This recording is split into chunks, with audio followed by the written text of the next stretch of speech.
ایران کے صدر doctor Masoud Pezeshkian سرکاری دورے پر اسلام آباد پہنچ گئے۔ وزیر اعظم شہباز شریف نے وفاقی وزراء کے ہمراہ ایئرپورٹ پر ایرانی صدر اور ان کے وفد کا پرتپاک استقبال کیا۔ ایرانی صدر آج اسلام آباد میں انتہائی مصروف دن گزاریں گے۔ ایرانی صدر کا اہم سرکاری دورہ پاکستان۔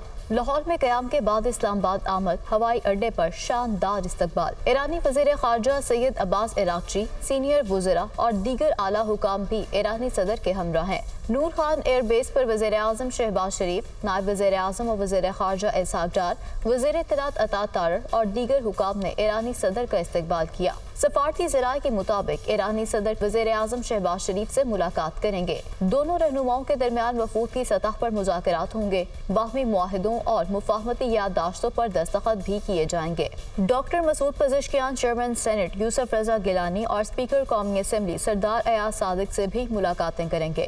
ایرانی صدر کے اعزاز میں ظہرانے کا انتظام بھی کیا گیا ہے۔ ایرانی صدر کی صدر مملکت آصف علی زرداری سے بھی ملاقات شیڈول ہے۔ صدر مملکت کی جانب سے ایرانی صدر کے اعزاز میں عشائیہ دیا جائے گا۔ سفارتی ذرائع کے مطابق ایرانی صدر کی حیثیت سے ڈاکٹر مسعود پزشکیان کا پاکستان کا پہلا سرکاری دورہ ہے۔ اس دورے سے پاکستان اور ایران کے درمیان برادرانہ تعلقات مزید مضبوط ہوں گے۔ ایرانی صدر مسعود پزشکیان کا پاکستان آمد پر بالہانہ استقبال کیا گیا۔ صدر مسلم لیگ نون نواز شریف اور وزیر اعلیٰ مریم نواز نے معزز مہمان کو خوش آمدید کہا۔ ایرانی صدر کا کہنا ہے کہ ون بیلٹ ون روڈ منصوبے میں فعال شرکت کے خواہاں ہیں۔ پاک ایران اسلامی اتحاد کو نقصان پہنچانے کی کوشش ناکام ہوگی۔ تو ایرانی صدر مسعود پزشکیان کا پاکستان آمد پر والہانہ استقبال کیا گیا اور صدر مسلم لیگ نون نواز شریف اور وزیر اعلیٰ مریم نواز نے بھی معزز مہمان کو خوش آمدید کہا، جبکہ ایرانی وزیر خارجہ عباس عراقچی کی وزارت خارجہ بھی آمد ہوئی۔ وزیر خارجہ اسحاق ڈار نے ایرانی ہم منصب کا استقبال کیا اور اسحاق ڈار اور ایرانی وزیر خارجہ کی ملاقات میں اہم امور پر تبادلہ خیال کیا گیا۔ پاک ایران وزرائے خارجہ کا دو طرفہ روابط اور تعلقات کو مزید فروغ دینے کا عزم۔ ترجمان دفتر خارجہ کے مطابق اقتصادی تعاون، علاقائی استحکام، تجارت اور معاشی تعاون کو فروغ دینے کا اعادہ کیا گیا۔ پاک ایران وزرائے خارجہ نے باہمی دلچسپی کے مختلف امور پر تبادلہ خیال کیا۔ ایرانی صدر مسعود پزشکیان کا پاکستان آمد پر والہانہ استقبال کیا گیا۔ صدر مسلم لیگ نون نواز شریف اور وزیر اعلیٰ مریم نواز نے معزز مہمان کو خوش آمدید کہا۔ ایرانی صدر کا کہنا ہے کہ ون بیلٹ ون روڈ منصوبے میں فعال شرکت کے خواہاں ہیں۔ پاک ایران اسلامی اتحاد کو نقصان پہنچانے کی کوشش ناکام ہوگی۔ ایرانی صدر کا اعلیٰ سطح کے وفد کے ہمراہ پاکستان آمد پر والہانہ استقبال۔ لاہور ایئرپورٹ پر معزز مہمان کو صدر مسلم لیگ نون نواز شریف اور وزیر اعلیٰ مریم نواز نے خوش آمدید کہا۔ صدر سے لاہور ایئرپورٹ پر محمد نواز شریف اور وزیر اعلیٰ مریم نواز کی رسمی ملاقات۔ ایئرپورٹ پاکستان اور ایران کے پرچموں سے جگمگا رہا تھا، جبکہ ایرانی صدر کے استقبال کے لیے ریڈ کارپیٹ بچھایا گیا تھا۔ ایرانی صدر نے وزیر اعلیٰ مریم نواز کے ہمراہ مزار اقبال پر حاضری دی۔ صوبائی وزراء عظمت زاہد بخاری، صہیب احمد بٹ اور مولانا عبدالخبیر آزاد نے ایرانی صدر کا استقبال کیا۔ ایرانی صدر کو مزار اقبال پر پنجاب رینجرز کے چاقو چبند دستے نے سلامی۔ ایرانی صدر نے مزار اقبال پر پھول چڑھائے اور فاتح خوانی کی۔ شاعر مشرق کو بھرپور خراج عقیدت۔ ایرانی صدر کا کہنا تھا دورہ پاکستان کا مقصد تجارتی اور اقتصادی تعلقات کو فروغ دینا ہے۔ سرحدی منڈیاں اور رابطے باہمی تعاون کی نئی راہیں کھول سکتے ہیں۔ کوشش ہے کہ دو طرفہ تجارت کا حجم 10 ارب ڈالر تک پہنچے۔ پاکستان اور چین کے ون بیلٹ ون روڈ منصوبے میں فعال شرکت کے خواہش مند ہے۔ پاک ایران اسلامی اتحاد کو نقصان پہنچانے کی کوششیں ناکام ہوگی۔ وزیر اعلیٰ مریم نواز نے مہمان صدر اور ان کے رفقا کو لاہور ایئرپورٹ پر رخصت کیا۔ اس موقع پر چیف سیکرٹری زاہد اختر زمان، آئی جی عثمان انور بھی موجود تھے۔ ایران کے وزیر دفاع بریگیڈیئر جنرل عزیز ناصر زادہ کی وزیر دفاع خواجہ آصف سے ملاقات۔ باہمی دلچسپی کے امور باشمول علاقائی سلامتی، انسداد دہشت گردی کی صورتحال پر تبادلہ خیال۔ ترجمان وزارت دفاع کے مطابق فریقین نے دفاعی تعاون کو بڑھانے کے طریقوں پر بھی تبادلہ خیال کیا۔ دو طرفہ تعلقات کو مضبوط بنانے اور خطے میں امن و استحکام کو فروغ دینے کے عزم کا اعادہ کیا۔ خواجہ آصف نے مشترکہ سیکیورٹی چیلنجز سے نمٹنے کے لیے دفاعی سفارتکاری کی اہمیت پر زور دیا۔ ایرانی وزیر دفاع نے پرتپاک استقبال پر حکومت پاکستان کا شکریہ ادا کیا۔ ترجمان وزارت دفاع کے مطابق ایرانی وزیر نے اعتماد پر مبنی مضبوط دفاعی تعلقات استوار کرنے کی ایران کی خواہش کا اعادہ کیا۔ پاک ایران نے خطے کی خوشحالی اور سلامتی کے لیے مل کر کام جاری رکھنے کا عہد کیا۔ آگے بڑھتے ہیں۔ اسلام آباد اور راولپنڈی میں زلزلے کے جھٹکے، چکوال اور شانگلہ میں بھی زلزلے کے جھٹکے محسوس کیے گئے ہیں۔ اٹک، گوجر خان اور ہری پور میں بھی زمین لرز اٹھی۔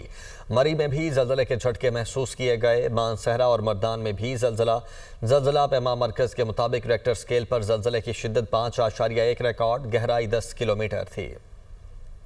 فیلڈ مارشل سید آصف منیر کا ملتان گیرین کا دورہ، فارمیشن کی آپریشنل تیاریوں اور تربیتی سرگرمیوں پر بریفنگ۔ پاک فوج میں جدید ہیلی کاپٹر کی شمولیت۔ ہیلی کاپٹر ہر موسم میں رات کے کسی بھی وقت درست نشانہ لگانے کی صلاحیت رکھتا ہے۔ فیلڈ مارشل نے جنگی تیاری کے اعلیٰ معیار پر اظہار اطمینان کیا اور مشترکہ ہتھیاروں کی حکمت عملی کے کامیاب مظاہرے کو سراہا۔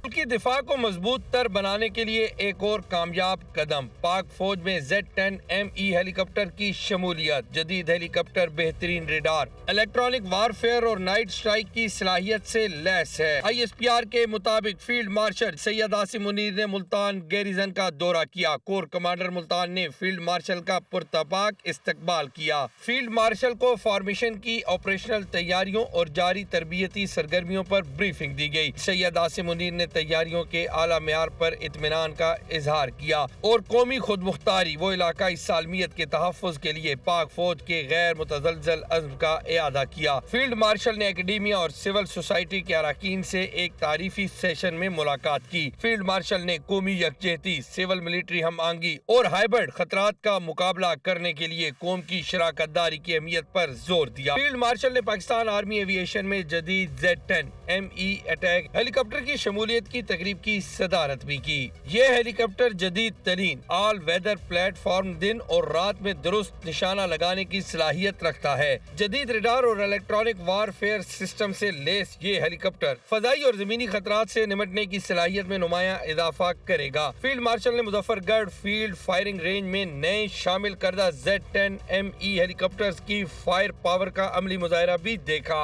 اس طاقتور نظام کی شمولیت آرمی ایوی ایشن کی جدیدیت میں ایک اہم سنگ میل ہے۔ فیلڈ مارشل نے جوانوں کے بلند حوصلے، پیشہ ورانہ مہارت اور جنگی تیاریوں کو سراہا۔ آگے بڑھتے ہیں۔ بانی پی ٹی آئی اور بشرا بی بی کے خلاف توشیخانہ 2 ریفرنس کی سماعت اڈیالہ جیل میں کی گئی۔ ریفرنس سماعت کے دوران عدالت نے استغاثہ کے ایک گواہ کا بیان قلمبند کر لیا۔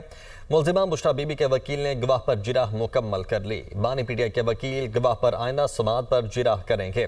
بانی پی ٹی آئی کی بچوں سے فون پر بات بھی کروا دی گئی۔ اڈیالہ جیل میں اسپیشل جج سینٹرل کے روبرو توشیخانہ 2 ریفرنس کی سماعت۔ ناب کے اسسٹنٹ ڈائریکٹر آفتاب احمد نے بطور گواہ اپنا بیان قلم بند کروا دیا۔ سماعت کے موقع پر بانی پی ٹی آئی اور بشرا بی بی کو کمرہ عدالت میں پیش کیا گیا۔ بشرا بی بی کے وکیل ارشد تبریز نے گواہ آفتاب احمد پر جرح مکمل کر لی، جبکہ بانی پی ٹی آئی کے وکیل قاسین مفتی آئندہ سماعت پر جرح کریں گے۔ عدالت نے آئندہ سماعت پر 2 مزید گواہان کو طلب کر لیا، جن کے بیانات قلم بند کیے جائیں گے۔ کیس کی سماعت 6 اگست تک ملتوی کر دی گئی۔ سماعت کے موقع پر بانی پی ٹی آئی کا کہنا تھا کہ ان کی بیٹوں قاسم اور سلیمان خان سے 1 گھنٹے سے زائد وقت تک فون پر بات ہوئی ہے۔ انہیں اخبار بھی ملے ہیں اور ان کا ٹی وی بھی آن ہے۔ علیمہ خان کا کہنا ہے کہ بانی نے بچوں کو پاکستان آنے سے نہیں روکا۔ دونوں بچوں نے نائکوپ اور ویزے کے لیے درخواست دی ہے۔ حیرت ہے، ایمبیسی والے کہہ رہے ہیں بچوں نے کوئی درخواست نہیں دی۔ سفیر نے کہا وزارت داخلہ سے اجازت لینی ہے۔ کل خبر آئی وزارت داخلہ نے نہیں، وزارت خارجہ نے ویزا دینا ہے۔ تحریک کے لیے لوگوں نے خود فیصلہ کرنا ہے۔ ہم اپنے بھائی کی رہائی کے لیے کوشش کر رہے ہیں۔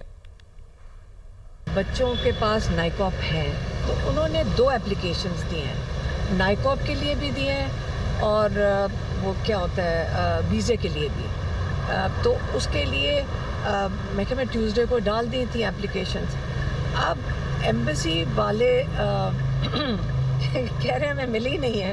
اب ہمارے دوست ہیں، انہوں نے ایمبیسڈر کو فون کیا کہ بھی بچوں کے ویزے لگا دو۔ انہوں نے آگے سے کہا کہ مجھے انٹیریئر منسٹری سے اپروول لینا ہے۔ تو آگے سے کل وہ خبر آئی کہ جی انٹیریئر منسٹری کہہ رہی ہے کہ ہمارا کام ہی نہیں بنتا، یہ کام تو بنتا ہے منسٹری آف فارن افیئرس کا اور ایمبیسڈر کا۔ مشال یوسفزئی سینیٹر بن گئی ہے۔ پہلے ان کے خلاف پارٹی میں بھی ریزرویشنز تھی، آپ نے بھی ان کے متعلق بہت کچھ کہا، لیکن اب یہ میں ایسے لوگوں پہ اپنا ٹائم نہیں ضائع کرتی۔ اگر آپ نے کچھ پوچھا ہوگا تو میں نے بتا دیا ہوگا۔ میرا اوپینین ہے کہ انصاف ہونا چاہیے تھا، میرٹ پہ ہونا چاہیے تھا، اور میرٹ میں اور بہت لوگ کوالیفائی کرتے ہیں، یہ تو میں بالکل کہوں۔ مستقبل کا اپنا فیصلہ ہے، لوگوں نے اپنا فیصلہ خود کرنا ہے۔ عمران خان خود جیل میں بیٹھے ہوئے ہیں، ہم تو ان کے لیے آتے ہیں کہ ہمارے بھائی کو کسی طریقے سے ہم ان کی رہائی کروا سکیں۔